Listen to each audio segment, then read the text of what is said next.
한번 읽어볼까요? 여러분들이 율법사의 마음으로 예수님 앞에 내가 아는 걸 고백하는 것처럼 예수 믿고 그리스도인으로 살아가는 게 뭡니까? 하나님을 사랑하는 거고요.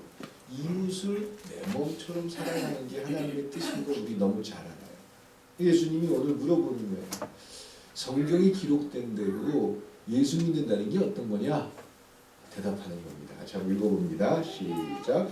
대답하여 가로되 내 마음을 다하며 목숨을 다하며 힘을 다하며 뜻을 다하여 주 너의 하나님을 사랑하고 또한 내 이웃을 내 몸과 같이 사랑하라 하였나이다. 아멘.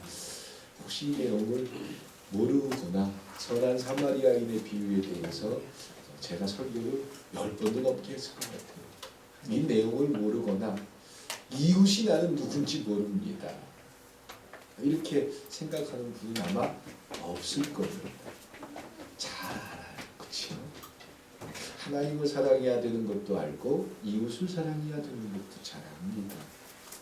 근데 왜 이것이 우리의 대답 속에 아는 대로 자꾸 멈춰질까요? 사람마다 살아가는 삶의 모양은 다 다를 수 있습니다. 지난 주일날 예수님의 권세에 대해서 말씀드렸습니다. 그래서 서기관이나 바리새인들이 갖고 있는 권세와 예수님이 갖고 있는 권세가 각다 다르다고 했습니다. 어떤 게 다르냐 이거예요. 바리새인이나 사두개인 율법사들이 이야기하는 명령은 참 오늘 멋진 설교를 하셨습니다. 참 어떻게 성경을 그렇게 멋있게 해석을 잘 하십니까? 이런 정도였지만 예수님의 명령은 고민되게 했고 그리고 갈등하게 했고 그 일에 순종하게 만들었다. 말을 듣고 행동하게 했다. 이것이 예수님의 권세다라는 겁니다. 신앙생활을요. 지난주에 그런 비슷한 말씀도 드렸을 거예요. 그리스도인의 삶을 교회에 와서 예배 드리는 걸로 때우려고 하고 또 헌금 내는 걸로 나는 이 정도면 됐어. 또 누구보다 나는 기도를 많이 해. 나는 성경에 대해서 해박한 지식을 가지고 있어. 이렇게 때우는 건 신앙생활이라고 했습니까? 아니면 속고 있는 거라고 했습니까? 그래서 정말 속고 있다 보니까 기도도 안 하고 성경도 안 보고 그리고 교회 오는 것도 가능하면 뜸먹이 하고 이건 더 속는 거겠지요? 목사님 설교 시간에 기도 안 해도 되는데 성경 안 봐도 되는데 교회 봉사 안 해도 되는데 헌금 안 해도 되는데 그러니까 아예 그런 걸 아예 안 하려고 둔다면 더 모르는 거겠죠. 오늘 재미있게 한번 어제 아침에 TV를 보는데 연세대학교 심리학과 교수가 강의를 하는데 TV에서 강의를 하는데 제가 참 많은 도전을 받고 참 행복했습니다. 그래서 아마 오후 열린 예배 때 그걸 제가 좀 보여드릴 건데 이런 질문을 하더라고요. 행복이라는 게 뭡니까? 라고 청중들에게 질문을 하더라고요. 과연 행복이라는 게 뭘까? 저도 그 얘기를 들으면서 바로 제 마음속에서 대답을 했고 이야기를 했어요. 과연 행복이라는 게 뭘까요? 이 세상에서 제일 행복한 그래서 제가 이번 일주일 동안 제일 행복한 사람이 누구냐? 만나는 사람들한테 물어봤어요. 당신이 생각할 때 참 행복한 사람이 누구냐? 이런 이제 화두를 가지고 물어봤어요. 그랬더니 별의별 대답이 다 나와요. 소크라테스가 행복했을 거래요. 왜 행복했냐 그랬더니 그 사람은 철학 자체로 만족을 하면서 살았기 때문에 행복했을 것이다 라고 얘기를 하고 또 여러 가지 대답들이 나오는데 여러분들이 생각할 때 인류의 역사 속에서 제일 행복했을 것 같은 사람이 누굽니까? 다윗일까요? 다윗은 참 왕이 될 때까지 얼마나 힘들어요. 여러분들 다윗처럼 사실래요? 그러면은 바울이 행복했을까요? 그건 더 못하겠고. 우리가 생각하는 우리 차원의 기준에서 제일 행복한 사람은 누구였을까요? 솔로몬이었겠죠. 그치요? 그 훌륭한 아버지가 있었지요. 왕이 됐지요. 그리고 전 세계의 모든 것들을 지배할 수 있었고 후궁도 수천 명이었대요. 그러니까 아마 굉장한 어떤 인간이 가질 수 있는 모든 행복한 조건들은 다 가지고 있는 사람이에요. 근데 그 솔로몬이 전도서에서 뭐라고 그러죠? 그 모든 행복한 가치라는 게 뭐 어떻다? 저는 해봤으니까 우린 안 해봤고. 이게 차이일까요? 그럼 우리가 그토록 추구하고 싶어하는 돈, 그토록 가지고 싶은 명예, 그토록 갖고 싶은 안락함, 이게 정말 우리를 행복하게 만드느냐? 아닐 수도 있다는 거예요. 그래서 그 교수가 이야기하기를 행복은 그 심리학과 어떤 책에 나와 있는 내용을 이야기하는데 하루를 살아가면서 기분 좋고 즐거울 수 있는 시간이 길면 길수록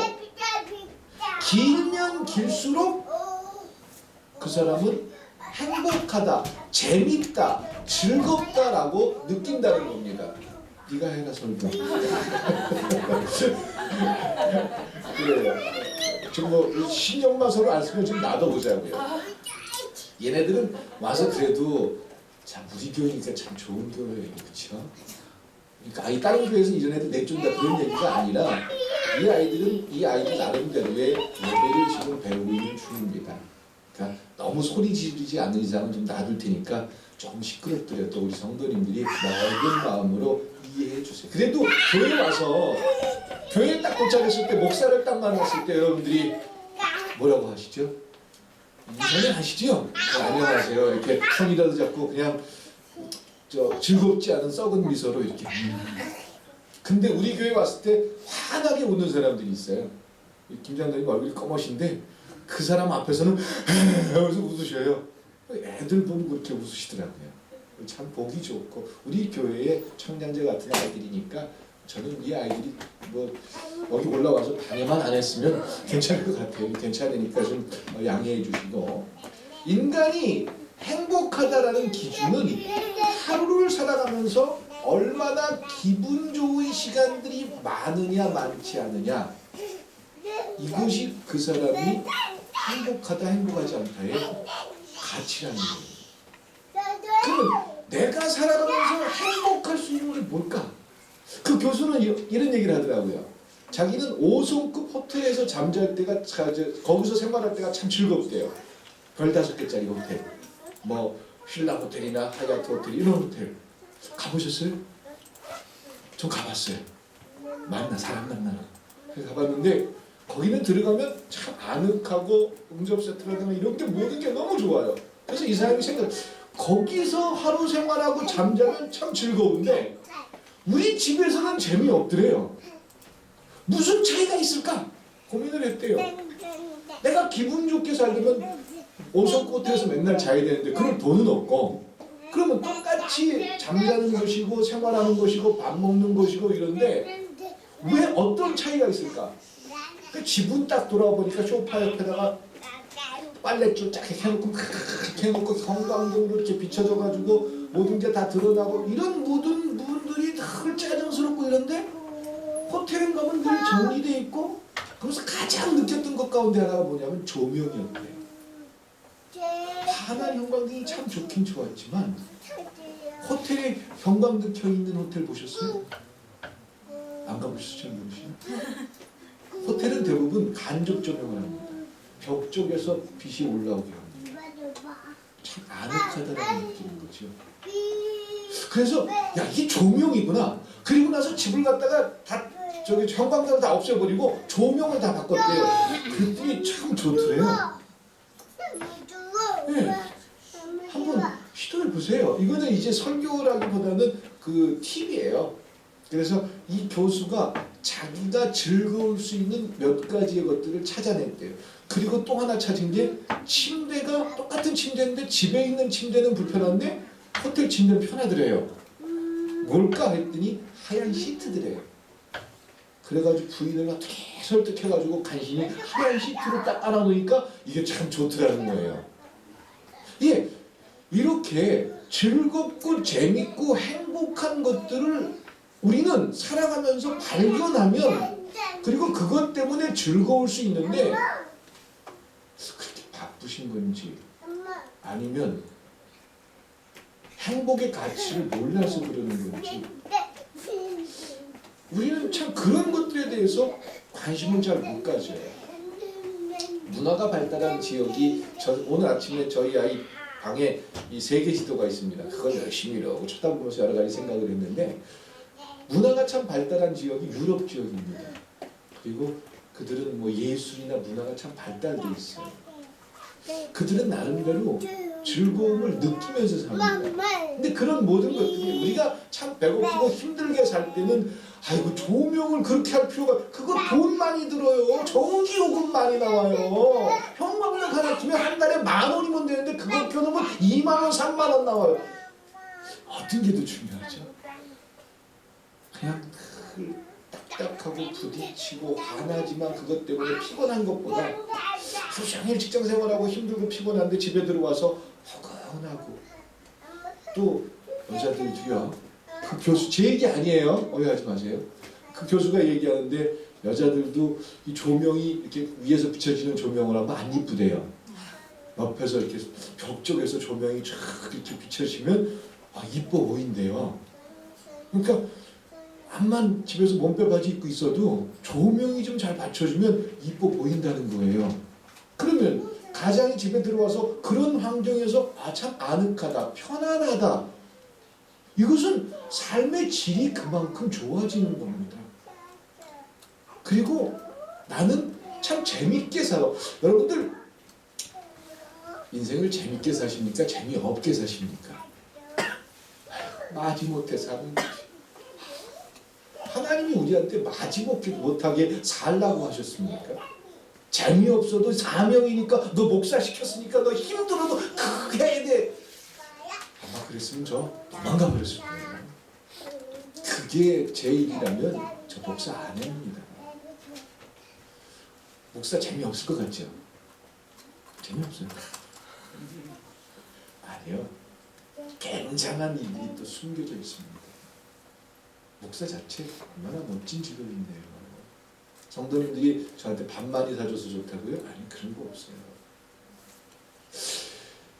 하나님은 우리한테 참 재밌고 즐겁게 사는 게 그분이 우리 자식들이 결혼해서 사는데 맨날 싸우고 그런데 그럼 부모로서 어떤 마음 들겠어요. 근데 알콩달콩 재미나게 산대요. 행복하잖아요. 즐겁잖아요. 하나님이 우리한테 어떤 직분을 주고 사명을 주고 그런데 그냥 그거에 목이 매달려가지고 그러고 다니면서 산대요. 이거 참 또 힘든 게 어딨어요. 그러면 우리가 살아가는 삶이 재밌습니까? 재미없습니까? 삶의 재미가 과연 있는 겁니까? 삶이라는 게 재밌는 겁니까? 이렇게 생각하기 시작하면 우리는 지금 굉장히 잘못된 어떤 모습 속에서 사는 겁니다. 그러면 삶은 둘째 치고 예배가 재밌습니까? 재미없습니까?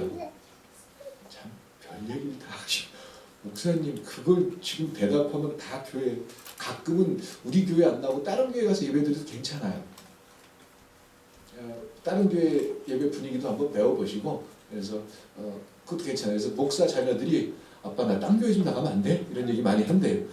갔다 와도 돼요. 가서 배우고 보고 이래도 괜찮아요. 예배가 재밌습니까? 재미없습니까? 목사님 예배는 재미를 드리는 게 아닙니다. 하나님이 우리에게 말씀하신 걸 듣고 그리고 하나님 앞에 나오는 거지 무슨 예배가 재밌는 게 예배가 무슨 코미디입니까? 뭡니까? 근데요 예배는 두 번째로 얘기하고 먼저 여러분들이 살아가는 삶이 재밌으면 즐거우면 누가 앞에 와가지고 좀 나한테 모함을 하고 나쁜 일을 하고 나한테 고통을 줘도 재밌고 즐거울 땐 어떻습니까? 그게 수용됩니까? 아니면 그것 때문에 큰 싸움이 납니까? 예? 수용이 되지요. 근데 내가 재미없으면 아무것도 아닌 문제인데 큰 싸움으로 확대됩니다. 그러니까 내가 살아가는 삶에서 얼마나 짜증을 많이 내고 얼마나 싸움이 하고 얼마나 미워하고 이거는 지금 내 삶이 재밌다 재미없다.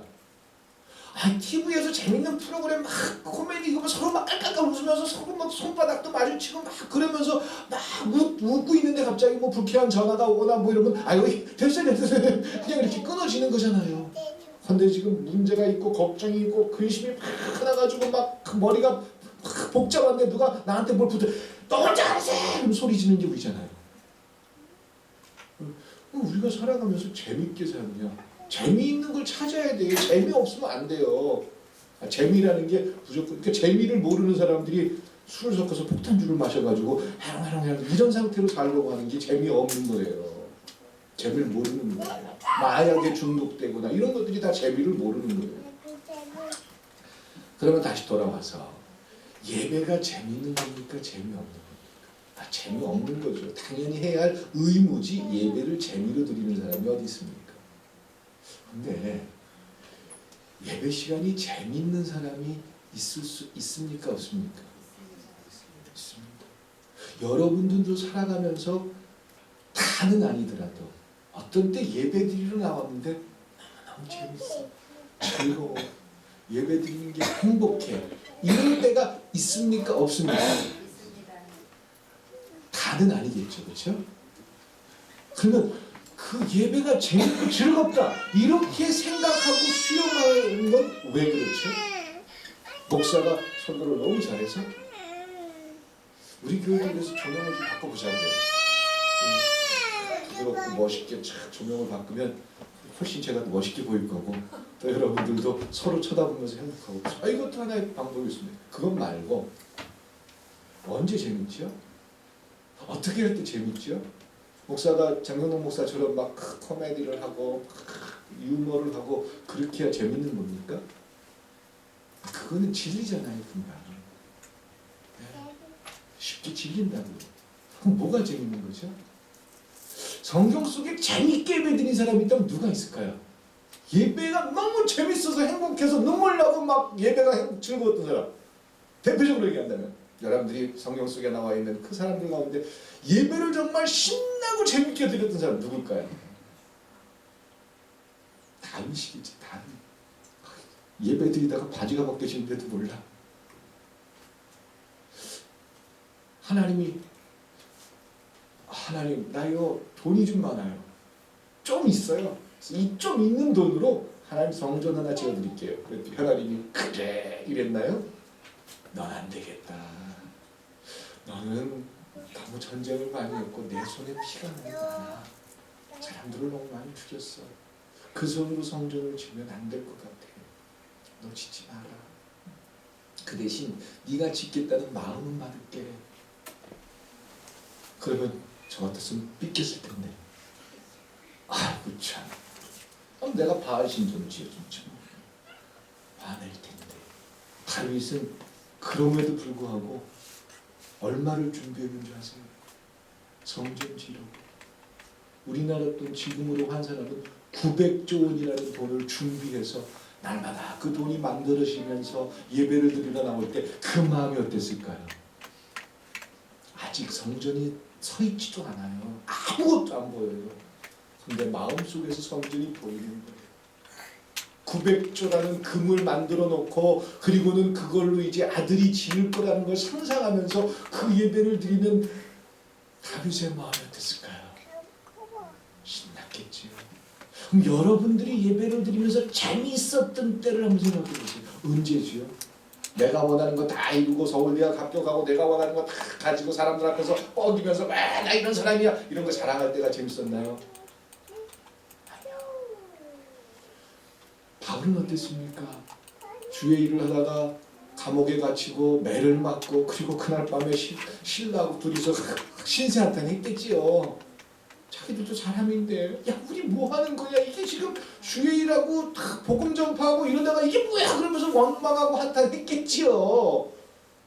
그런데 그 속에서 하나님의 뜻을 알게 되고 우리 원망하지 말자. 이제 찬양하자. 이제 원망을 바꿔야 되잖아. 그러면서 찬양을 하고 그의 삶이 감옥에 갇혀있는 그 많은 시간들이 있었는데 그가 감옥에 갇혔기 때문에 재미없었다? 아니요.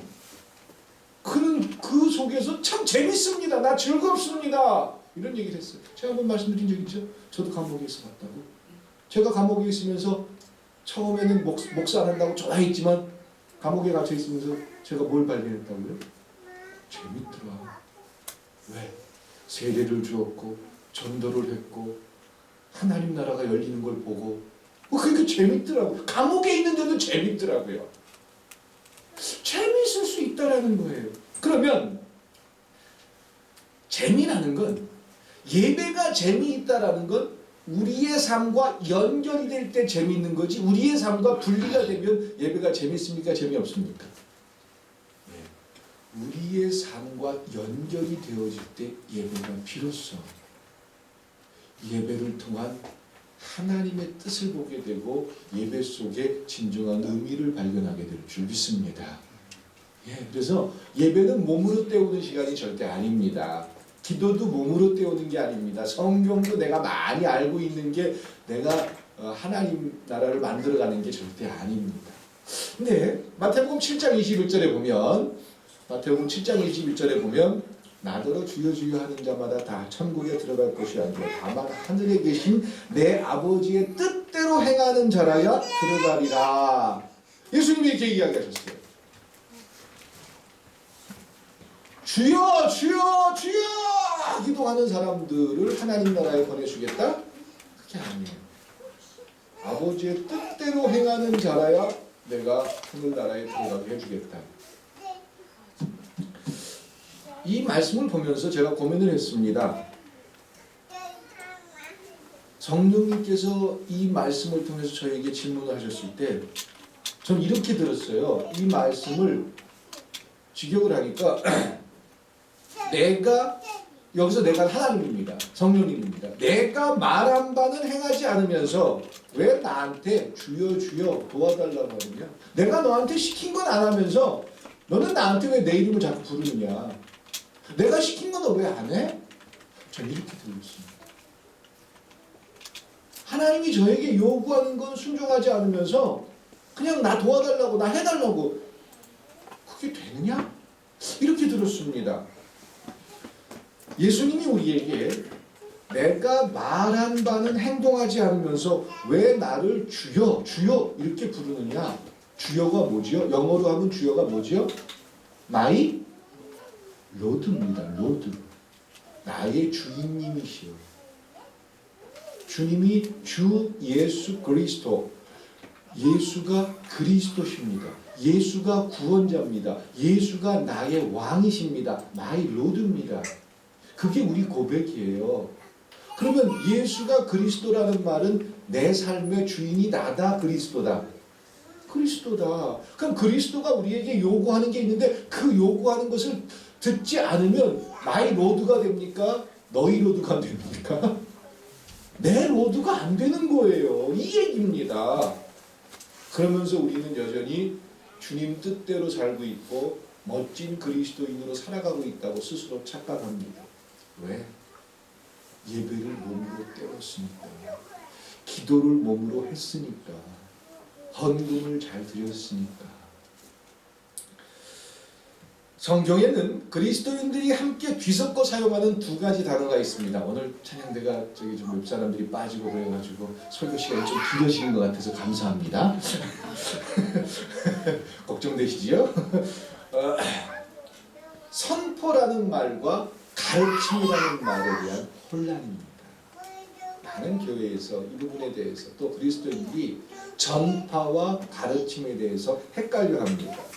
선포를 이야기할 때 이것을 헬라어 부르셔도 돼요. 그냥 들어만 보세요. 캐리그마라는 그런 말을 들어보신 적 있죠? 캐리그마.